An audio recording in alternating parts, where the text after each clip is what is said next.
चलो, एडमिनिस्ट्रेशन प्रशासन कैसा था उस समय का? वैदिक कल्चर का जो एडमिनिस्ट्रेशन था वो कैसा था? एडमिनिस्ट्रेशन वैदिक कल्चर का।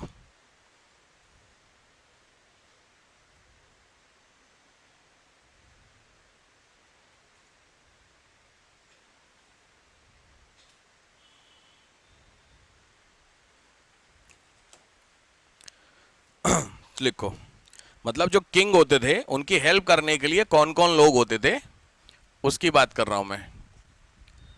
एडमिनिस्ट्रेशन, प्रशासन कैसा होता था? लिखो, पुरोहित, सूत, रत्कार, कर्मकार। ये मैं पोस्ट के नाम बता रहा हूं जो उस समय की पोस्ट होती थी। पुरोहित, सूत, रथकार, कर्मकार। पुरोहित, सूत, रथकार, कर्मकार। ध्यान से इसके आगे लिखना है, मैं आपको यहां दे रहा हूं, इसके आगे बताऊंगा तो आप लोग नीचे लिखते चलना। पुरप, दुर्गपति, स्पस, SPASH, स्पस,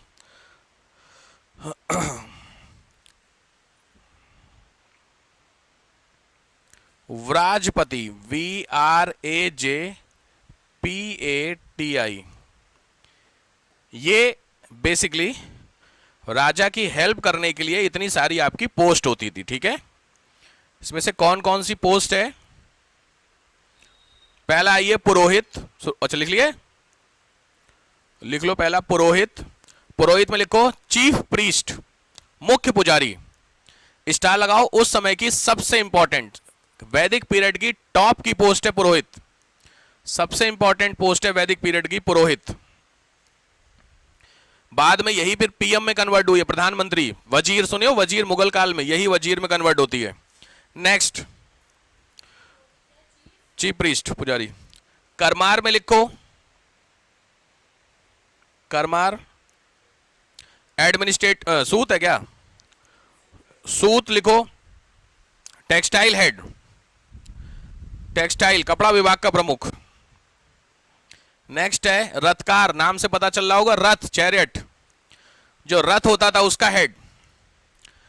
कर्मकार, लेदर डिपार्टमेंट, कर्मकार, लेदर डिपार्टमेंट।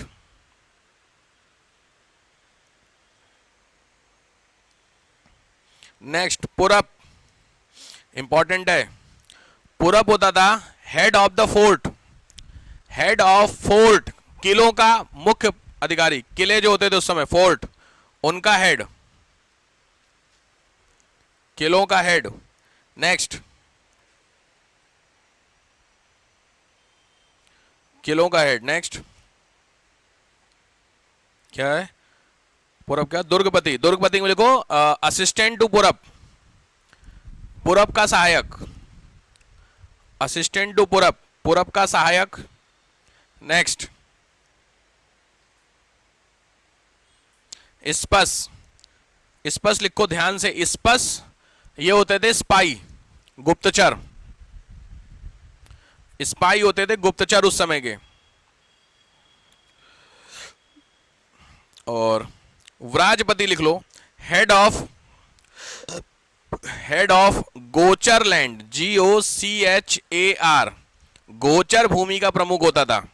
गोचर, गो मतलब गाय, चर मतलब ग्रेजिंग, चारा। तो सीधी बात है, जो चरागाह होता था, ग्रेजिंग लैंड, उसका हेड होता था ये गोचर।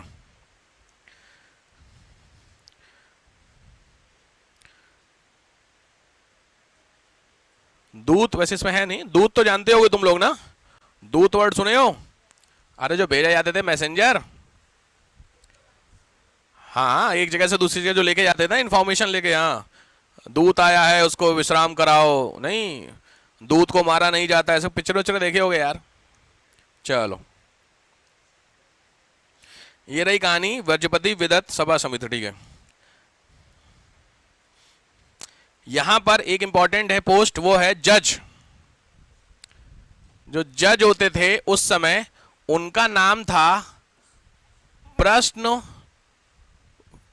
विनाशक था, क्या नाम था यार, प्रश्न विनाक, प्रश्न विनाक, ध्यान से, प्रश्न विनाक, ध्यान से, ये टाइटल है उस समय के जज का, जो जस्टिस होते थे, प्रश्न विनाक।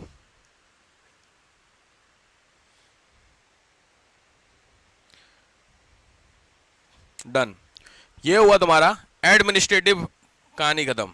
अब आइए सोसाइटी, सोशल लाइफ लिख लो, ज्यादा अच्छा रहेगा। सोशल लाइफ कैसी थी वैदिक पीरियड वाले लोगों की, सोसाइटी कैसी थी, सोशल लाइफ कैसी थी, सामाजिक जीवन।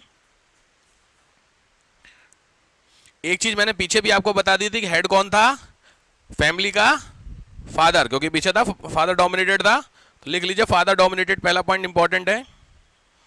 एक चीज ध्यान रखिएगा, गोत्र सिस्टम आ चुका है, गोत्र सिस्टम आ चुका था। इसका मतलब जो क्लास सिस्टम था वो क्लास सिस्टम अब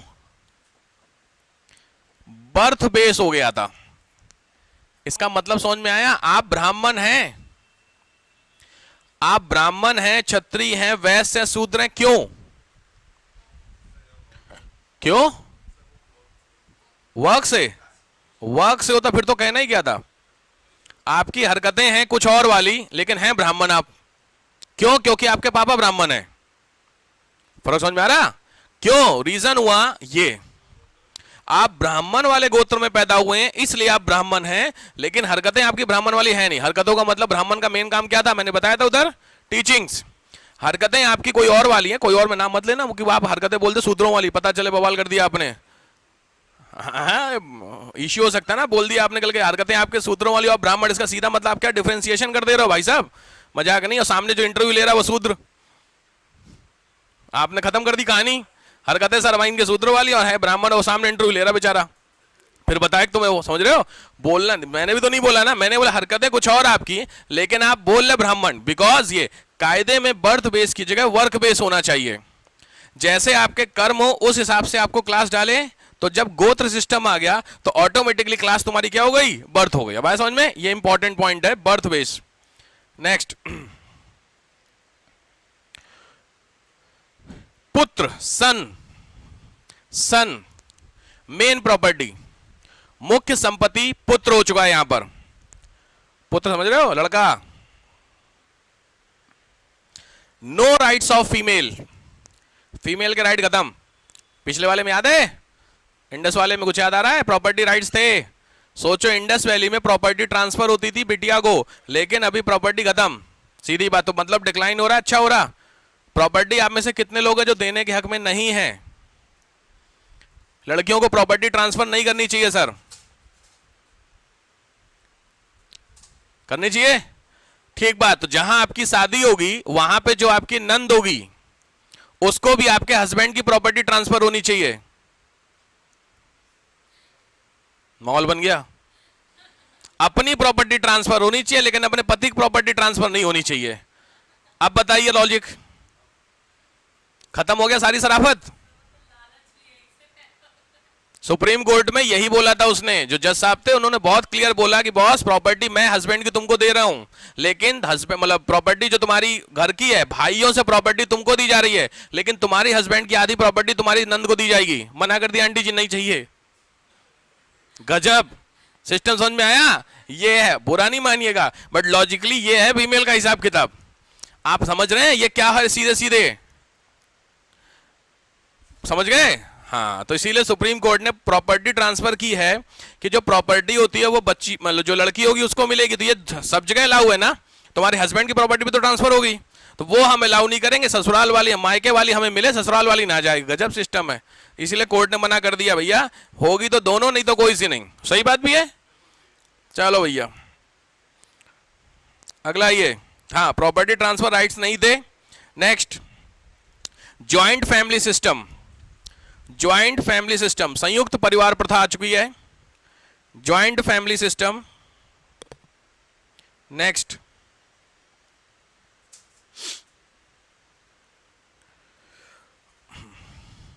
जो मैंने उस दिन ब्रह्मा जी वाला आपको बनाया था, नए लोग हैं ध्यान से बना लीजिए।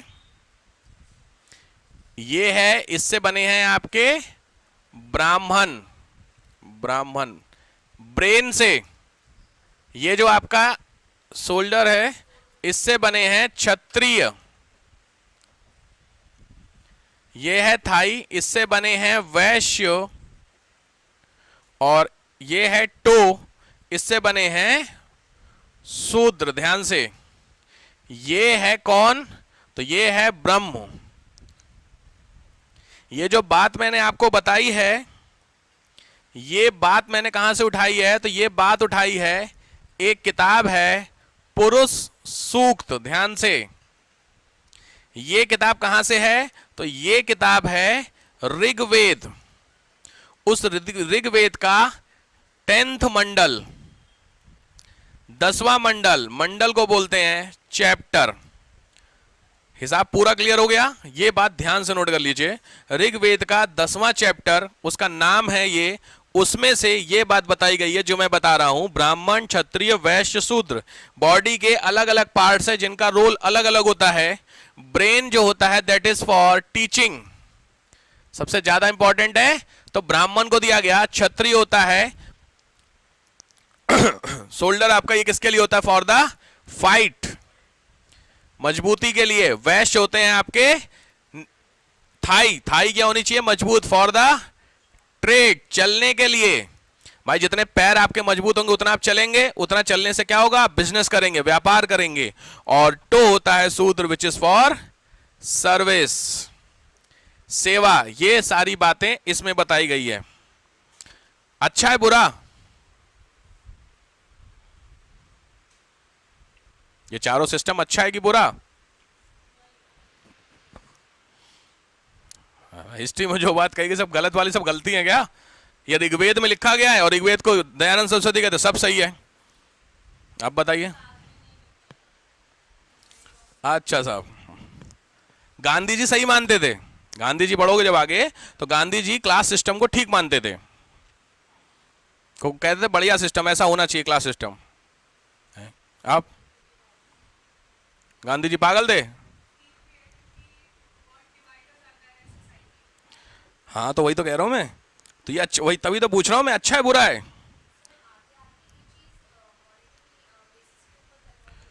मॉनेटरी बेसिस पे कन्वर्ट हो रही, ठीक बात भी है। फिर भी मेरे को क्वेश्चन का आंसर नहीं मिला, सही है कि गलत? अरे वाह, बेसिकली आपका आंसर होगा कि सर क्लास सिस्टम है सही, लेकिन it is not based on birth rights. Birth basis पे क्लास सिस्टम गलत हो जाता है, वर्क बेसिस पे क्लास सिस्टम आपको देने देने कोई दिक्कत नहीं। भाई जो व्यापार कर रहा है, अगर मैं उसको वैश्य बोल रहा हूं तो बुरा क्या है? बात समझ? इसमें मैं किसी को तो नहीं कर रहा हूं ना कि मैंने किसी को शूद्र बोला। मैंने जो सर्विस कर रहा है मैंने उसको शूद्र बोला है। वो सर्विस अपनी वॉलेंट्री है, जबरदस्ती नहीं। ऐसा समझ रहे हो? आप किसी को जबरदस्ती को साफ करवाओ और उसको आप शूद्र बोले, गलत हो गया। अगर कोई अपनी मर्जी से किसी को टीचिंग कर रहा है और उसको मैं ब्राह्मण बोल रहा हूं तो गलत तो नहीं है, क्योंकि सही बात कही गई। तो जो ऋग्वेद में बात कही गई वो ये है जो मैं बोल रहा हूं, on the basis of work basis. लेकिन बाद में इसको एक्सप्लेन किस में कर दिया गया है? ओ वर्क, बाद में किसको एक्सप्लेन कर दिया गया? On the basis of birth. ये दिक्कत है, समझ में आ रहा है? आपकी हरकतें, फिर मैं वर्ड यूज नहीं करूंगा, ये वाली हैं, लेकिन आप अपने आप को ब्राह्मण बोल रहे हैं। हिस्ट्री में इसको सबसे नीचे रखा गया है, लॉजिकली देखा जाए। इसीलिए बहुत अच्छा एक यूपी में बोला जाता है, जब मायावती की सरकार आती है, मायावती जी की सरकार, तो ये वो ना रिवर्स कर देती है ब्रह्मा जी को। कुछ समझ में आया? सिस्टम दिमाग में बैठ गई होगी बात, तो अच्छी बात है, समझ गए? हाँ, तो उसमें ऐसे हो जाता है, तो जो सबसे ऊपर वो सबसे नीचे, और सबसे नीचे वाला सबसे ऊपर है। भाई लॉजिक है ना? तो आप समझ गए किसको क्या हो रहा होगा। और ये बहुत खतरनाक सीन है भाई साहब। एक्चुअली इसमें कुछ रीजंस भी होते हैं।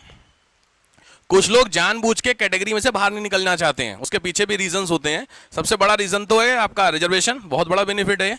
नहीं तो अगर आप चाहें निकलने का तो ऐसा नहीं बहुत बड़ा, इंडिया में करीब करीब मान के चलो करीब 60 to 70% लोग होंगे जो क्लास सिस्टम से बाहर आ सकते हैं, लेकिन वो जानबूझ करके नहीं आएंगे। ओबीसी तो चलो अलग चीज है, लेकिन SC ST की मैं बात कर रहा हूँ, वो जनरली बाहर आ सकते हैं लेकिन वो नहीं आना चाहते, क्योंकि जो उनको बेनिफिट मिल रहा है बेनिफिट कट जाएंगे आपके, बहुत दिक्कत हो जाएगी। तो सीधी बात है, क्या बुराई है। अब दूसरी चीज, अगर गवर्नमेंट कुछ करती है, जैसे अभी गवर्नमेंट ने स्टेप उठाई थी मोदी जी ने 2021-22 के आसपास, उन्होंने कुछ एक चेंजमेंट किए थे, कुछ कास्ट को इसमें से उठा करके ऊपर लाने की कोशिश की गई थी। पूरे इंडिया में, ऑलमोस्ट इंडिया में आग लगा दी गई थी। नहीं, क्यों, हमें इसी में रहने दो, हद हो गई है यार। हम तुम्हारी ग्रोथ सोच रहे हो उसमें भी क्यों, क्योंकि समझ रहे हो कितना फायदा मिलेगा आपको। जिसमें आपका सिलेक्शन 100 में हो रहा, वहीं उनका सिलेक्शन 70 में हो रहा, ST का सिलेक्शन 60 में हो रहा है, PH वाले का 50 में हो रहा है। तो अगर मैं PH में हूं तो मैं क्यों जाऊंगा, या पागल हूं क्या मैं। भाई लोग अपनी नौकरी के लिए अपना अंगूठा कटवा देते, पता है आपको। मैं रिकॉर्ड हो रहा है, लॉजिकली बात समझिए। मैं सीरियसली, बहुत सारे हैं बच्चे हैं जिन्होंने PH बनने के लिए, जॉब के लिए PH बन गए। पेन हो जाए, एक ही दिन का तो पेन है, नौकरी लग गई। कौन सा वाला, लेफ्ट हैंड का ये थंब, इसका कोई यूज नहीं है ना, राइट में तो लिखना पड़ेगा। अलग, आपको पता है PH जो होता है उसकी भी कैटेगरी होती है 1 2 3 4। तो इस जो फिंगर है, इस फिंगर की भी कैटेगरी है। तो देख लो, अगर आप जनरल में है और जॉब अब नहीं लग रही है तो देख लो इसमें से कोई आपको लगती है तो समझ गए। हाँ, तो PH की कैटेगरी में नौकरी मिल गई आपको। ऐसे कुछ एक लोग अभी पकड़े गया है बंदा, अभी 4-5 आई थिंक कुछ हफ्ता भर पहले की न्यूज है, उड़ीसा कैडर का बंदा है। उसका इसी शुरू से ऐसा नहीं था, बाद में मेडिकल उसमें पता चला कि उसने जानबूझ करके ऐसा करके कुछ करके जॉब ली थी। भाई PH तो आप माने जाओगे ना। अब आपका अगर थंब कट गया या कटवाया गया, दोनों में आप PH तो हो गए, बात खत्म हो गई। माहौल है, मजा आया थोड़ा सा। चलिए लिखिए, ये हुआ आपका हाँ 10वां मंडल होगा पुरुष सूक्त। ऋग्वेद में लिखो वर्ण का मीनिंग ऑफ वर्ण, मीनिंग ऑफ वर्ण। वर्ण का जो यहां पे वर्ड कहीं था, क्लास सिस्टम को वर्ण बोलते हैं ना। वर्ण का मतलब होता था रंग, वर्ण का मतलब है रंग, कलर, वर्ण। Next,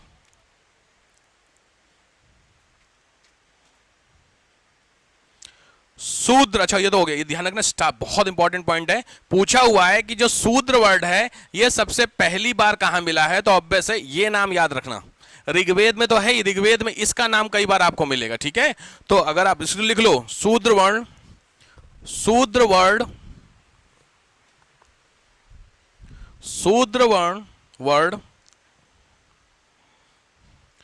originated from Rigveda. Originate कहां से हुआ है, ऋग्वेद से।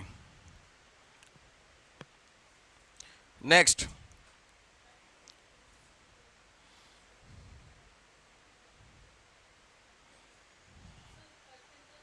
Ninth chapter. कर्टन से धूप थोड़ी आ रही है, लगाओ, लिखो नाइन्थ चैप्टर, नाइन्थ चैप्टर, 9वां chapter, ninth chapter, focus on Som देवता। 9वां चैप्टर सोम देवता को फोकस था। सोम देवता जानते हैं, सोम, अबे सोम देवता नहीं जानते हो, सोमरस, समझ गए। बड़े शरीफ हो तुम लोग यार, सोमरस नहीं जानते भाई। किताबों में सोमरस को, अरे लिक्वर की बात कर रहा हूं, अल्कोहल, दारू, सब भाषाओं में समझ लो। उसको इतिहास में लिक्वर को खराब नहीं माना गया है, इसीलिए लिक्वर का कंजम्पशन ओकेजनली बहुत अच्छा माना जाता है। एक वो होता है यज्ञ, उस यज्ञ में उस लिक्वर का कंजम्पशन करना कंपलसरी है। बात समझ रहे हैं, कौन सा यज्ञ है वो। हाँ जी देवी जी, आपको नहीं, वो जिनको पता किससे पूछ रहा हूं मैं। हाँ, राजसूय यज्ञ में 3 यज्ञ आपको बताए गए थे, लिख लीजिए। 9th chapter focus to Som, 9वां चैप्टर सोम को समर्पित है। Focus to Som, focus to Som.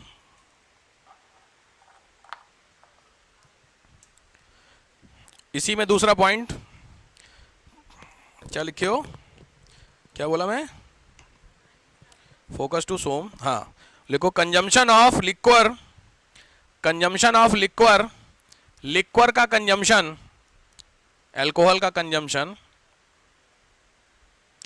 Is good on occasion, is good on occasion, किसी अवसर पर, किसी अवसर पर पीना गुड, गुड का मतलब अच्छा होता है। और ये बात कहाँ है और कौन से यज्ञ में, उस यज्ञ का नाम लिख लो, राजसूय यज्ञ, राजसूय, ये है यज्ञ राजसूय। 3 यज्ञ होते हैं, फर्स्ट वन इज अश्वमेघ, में भी आपने सुना होगा, दूसरा होता है वाजपेय यज्ञ, और थर्ड होता है राजसूय। ये तीनों यज्ञ उस समय के जो किंग होते थे वो कराते थे। अश्वमेध सबने सुना होगा, अश्वमेध सब लोग जानते हो, क्या कहानी है अश्वमेध की, बारिश वाला, हॉर्स वाला, क्या था,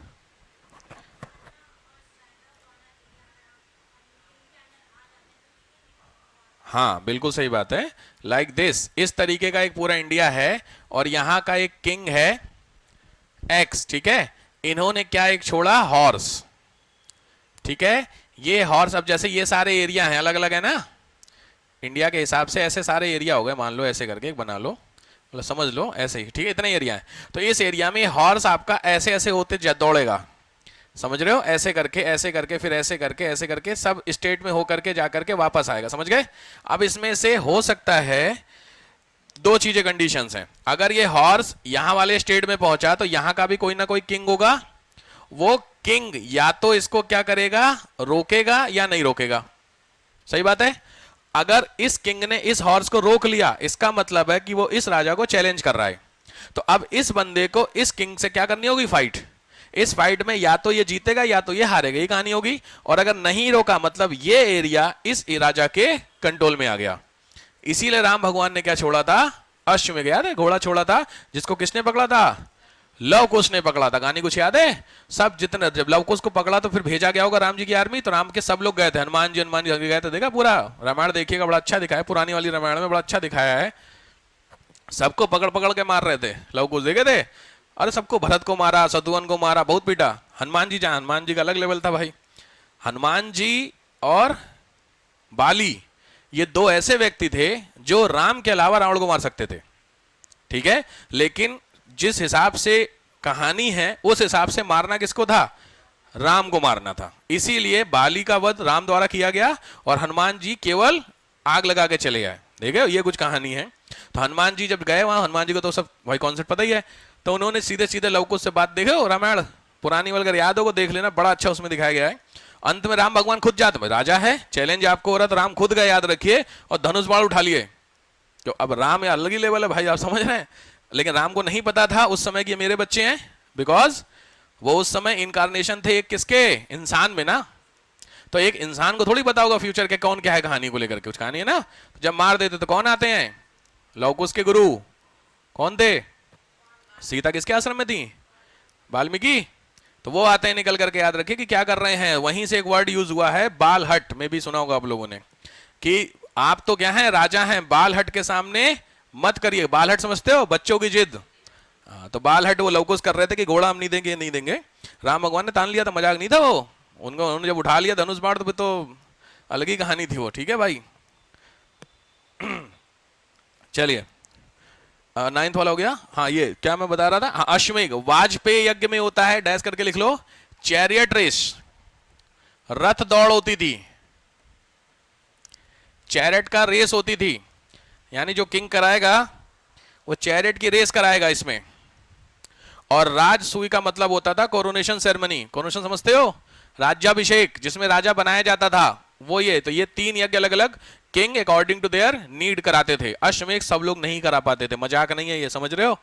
तुमने अपना एक घोड़ा छोड़ा, वैशाली वसुंधरा होते हुए आ रहा है और वैशाली वसुंधरा के लोग लड़ेंगे तुमसे, तो दम होनी चाहिए तुम्हारे पास, इंदिरापुरम में इतना माहौल हो तो तब तो लड़े, तो लड़ो। तो सीधी बात है, अश्वमेघ सबके बस की बात नहीं थी। वाजपेय और राजसूय हर कोई कर सकता था भाई, राजसूय तो हर कोई करेगा ही, जो लड़का होगा राजा बनेगा ना, ठीक है, बट अश्वमेघ हर कोई नहीं करता था। एनीवे नेक्स्ट आइए, धर्म, रिलीजियस और अच्छा सोशल खत्म हो गया ना,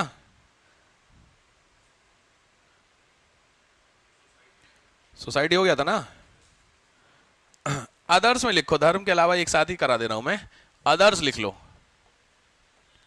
कुछ और, मतलब जिससे रिलेटेड कुछ और बेसिक बातें बच रही हैं वो।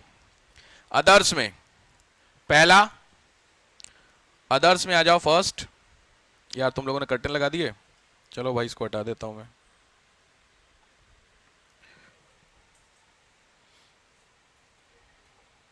अदर्स, अरे यार दिखेगा, दिख रहा है तुम लोगों को, दिख रहा है सबको, चलो अदर्स में आओ, कुछ बातें बेसिक चीजें कुछ और उसके अलावा। नंबर एक, मैरिज, अदर्स में मैरिज, जो विवाह होता था उसमें लिख लो चाइल्ड मैरिज।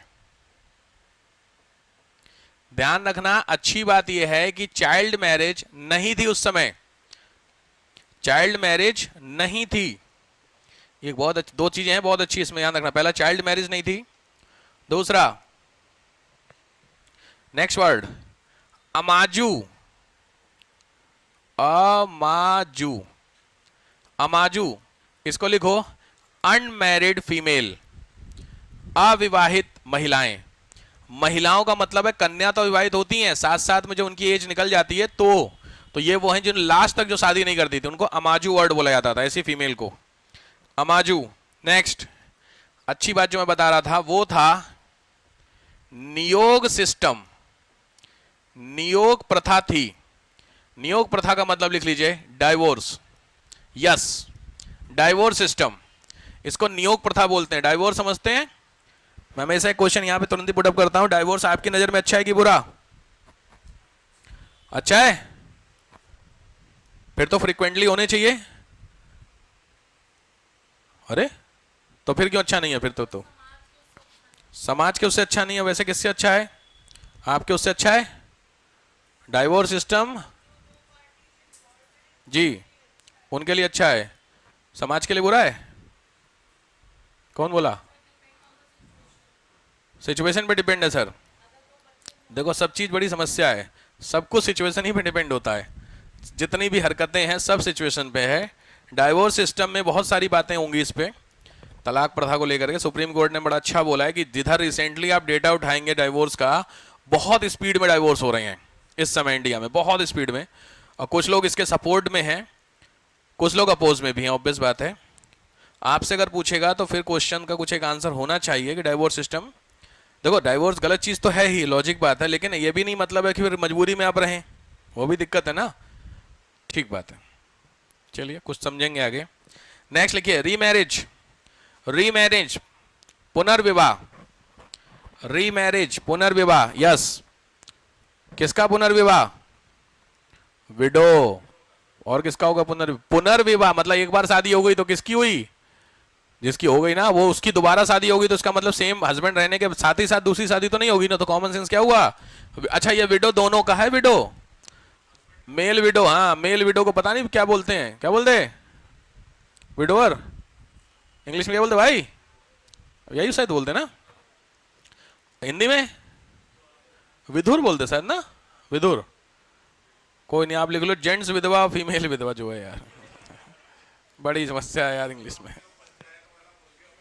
हाँ उसने बोला ना कि मैं तो विधवा में तो नहीं लेके जाऊंगा, बिल्कुल सही बात है, बिल्कुल बिल्कुल। क्या था भूल गया मैं, हाँ ये अच्छा दोनों में रीमैरिज थी, मतलब लिख लीजिए दोनों में अलाउ थी रीमैरिज, मेल और फीमेल दोनों विडो रीमैरिज अलाउ थी। ये अच्छी चीजें बता रहा हूं मैं, सोचो वैदिक कल्चर में, सोचो डाइवोर्स सिस्टम था, अच्छी अच्छी चीज है, यस, चाइल्ड मैरिज नहीं थी, ये अच्छी चीज है। नेक्स्ट, अमाजू मतलब होता था, याद रखो उस समय लड़कियों को ये परमिशन थी कि वो शादी करें या ना करें, अगर करें तो बहुत अच्छी बात है, नहीं करें तो अगर लाइफ टाइम रहेंगे तो उनको एक वर्ड दिया गया था, ये दैट्स इट, मतलब प्रेशर नहीं था मैरिज का, ये बहुत बड़ा जेन्युइन पॉइंट है। नेक्स्ट, हाँ रीमैरिज हो गया। अच्छा कंडीशन यहां पे एक चीज लिख लीजिएगा, ठीक है ठीक है, नेक्स्ट आइए, अर्धांगिनी वर्ड सुने हो तुम लोग फीमेल को? ये पहली बार सतपथ ब्राह्मण से उठाया गया, नोट करो। अर्धांगिनी जो वर्ड होता है, it was adopted the book called Shatapatha Brahmana. This is the book Ardhangini. Full meaning तो समझते ही होगे तुम लोग। ब्राह्मण, सतपथ ब्राह्मण से एडॉप्टेड है वर्ड ये अर्धांगिनी। नेक्स्ट,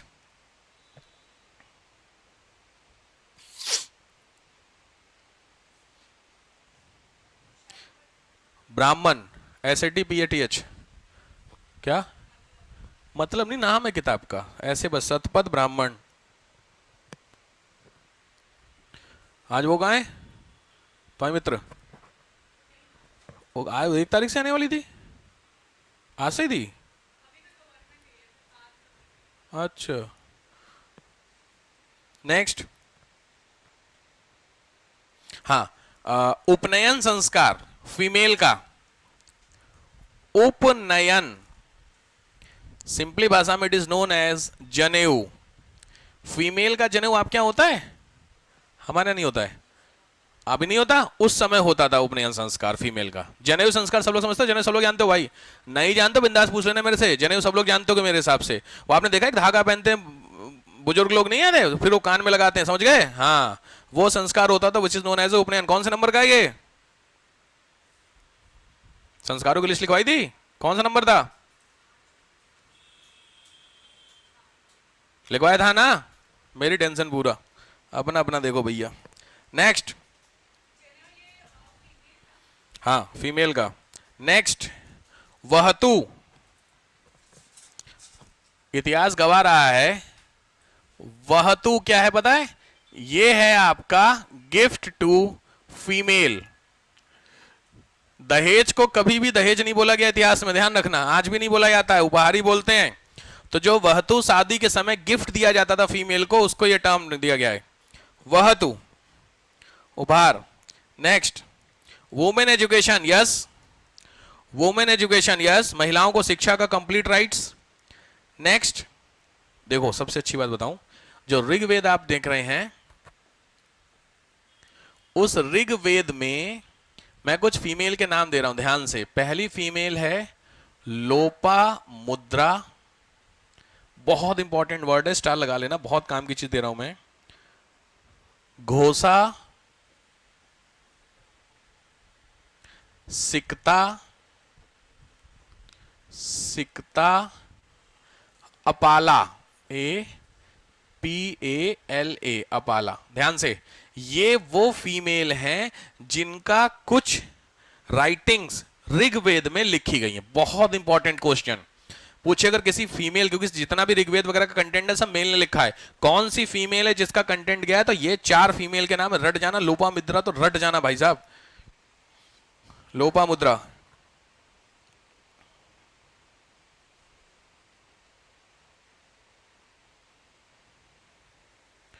नेक्स्ट, हो गया? नेक्स्ट लिखिए अब 2-3, 1-2 ऐसी चीजें तो गलत चीजें भी, जिसमें पहला हो गया, देखो स्लेव सिस्टम, दास प्रथा थी, ये सबसे दिक्कत वाली चीज, स्लेव सिस्टम था, दास प्रथा थी। दूसरा, वेज प्लस नॉन वेज दोनों आइटम थे उस समय, मतलब वेजिटेरियन लोग भी थे, और अब हंस रहा यार तुम यार, वेजिटेरियन नॉन वेजिटेरियन दोनों अवेलेबल थे। बट अच्छी बात यह थी कि जो नॉन वेजिटेरियन थे, नॉन वेज था, वो ओकेजनली था, तो मेनली क्या होंगे आपके? वेज।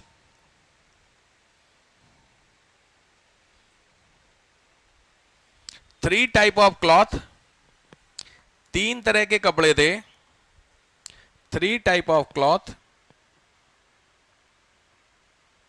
अधोवस्त्र, उत्तरीय वस्त्र, अधिवास। फर्स्ट इज नोन एज अधो, दूसरा है उत्तरीय, थर्ड इज अधिवास। कमर के ऊपर, कमर के नीचे, और एक्स्ट्रा अधिवास। एक्स्ट्रा का मतलब मफलर, टोपी, समझते हो, वो एक्स्ट्रा होते हैं, वरना नॉर्मली कमर के ऊपर वाले अधिवस्त्र, अधोवस्त्र, उत्तरीय एपेक्स के नीचे।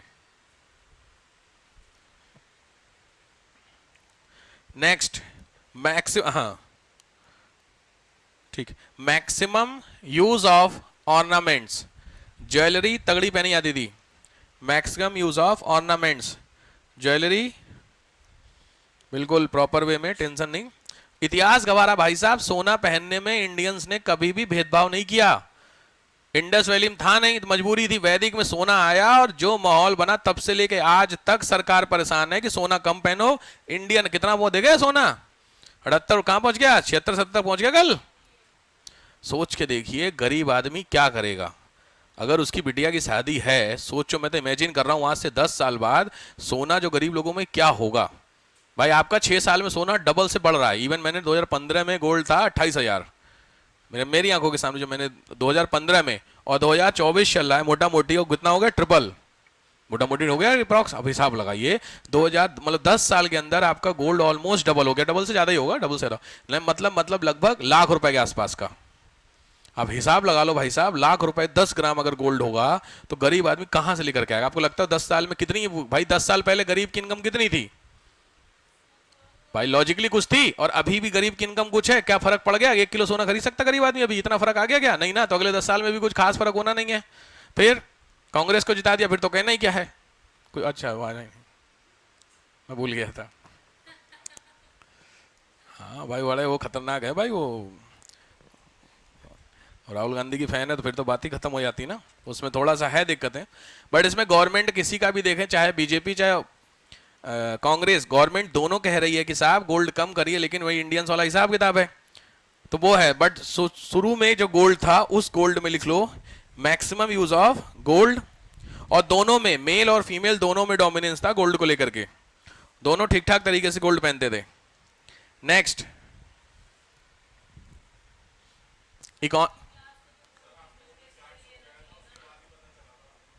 क्या चीज, कौन सा चार्ट, बॉन्ड वाला, बॉन्ड वाला,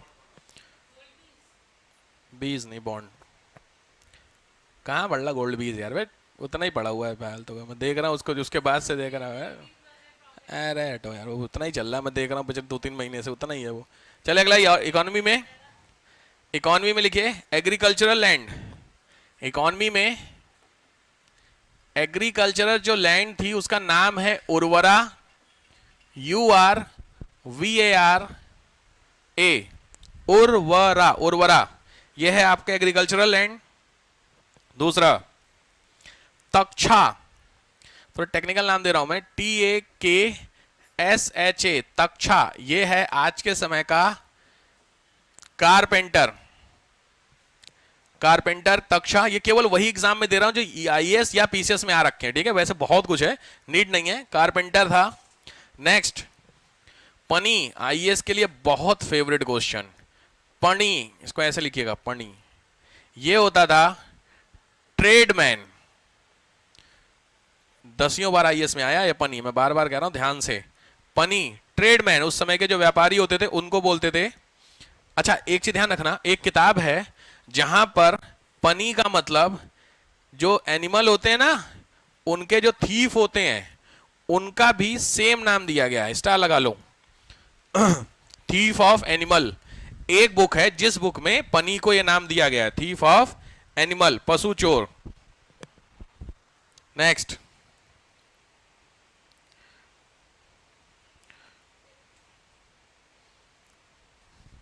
बलि, नेक्स्ट बलि, ये बलि होता था टैक्स, किसको, किंग को, ध्यान से, ये बलि मतलब वो बलि नहीं है, ये बलि होता था, टैक्स दिया जाता था जो राजा को उस समय का, in the form of gift, जो गिफ्ट वगैरह दिया था वो होता था बलि। नेक्स्ट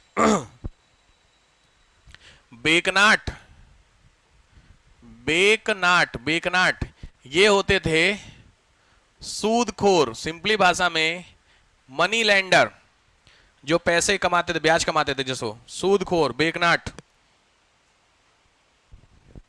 नेक्स्ट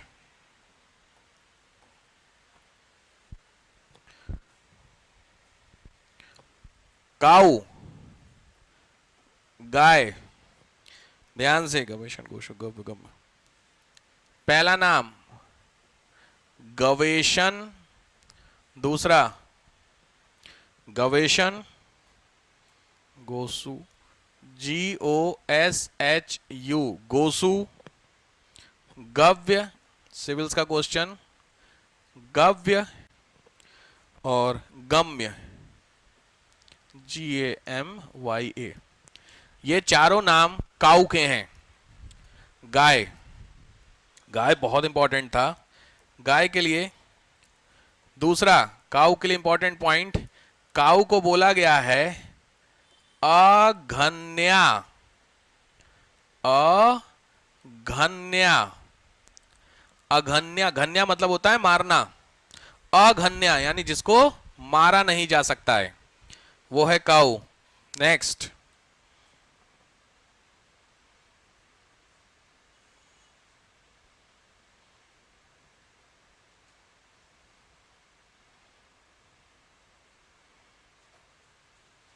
गवेषण,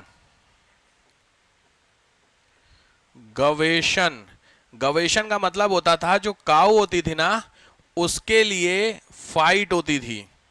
एक राज्य की गाय अगर दूसरे राज्य में चली जाए चरते हुए या किसी रीजन से, तो दोनों राज्यों के बीच की फाइट को गवेषण के नाम से डिनोट करते हैं।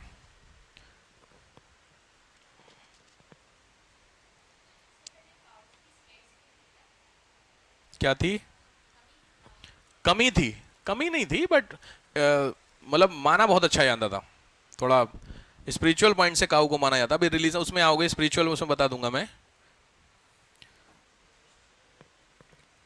3 है आपके एग्रीकल्चर के, नहीं रहने दो, छोड़ दो। घोड़ा, हॉर्स आ चुका है, हॉर्स। हॉर्स के अलावा 1 2 3 4 और एनिमल हैं, एलिफेंट, कैमल, ऑक्स और सीप। एलिफेंट, कैमल, ऑक्स, सीप, ये चारों भी आ चुके हैं आपके मार्केट में। ठीक, शीप, भेड़।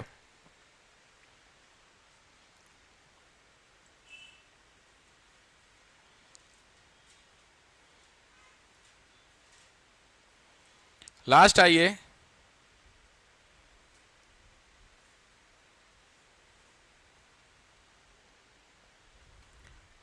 स्पिरिचुअल या धर्म, रिलीजन।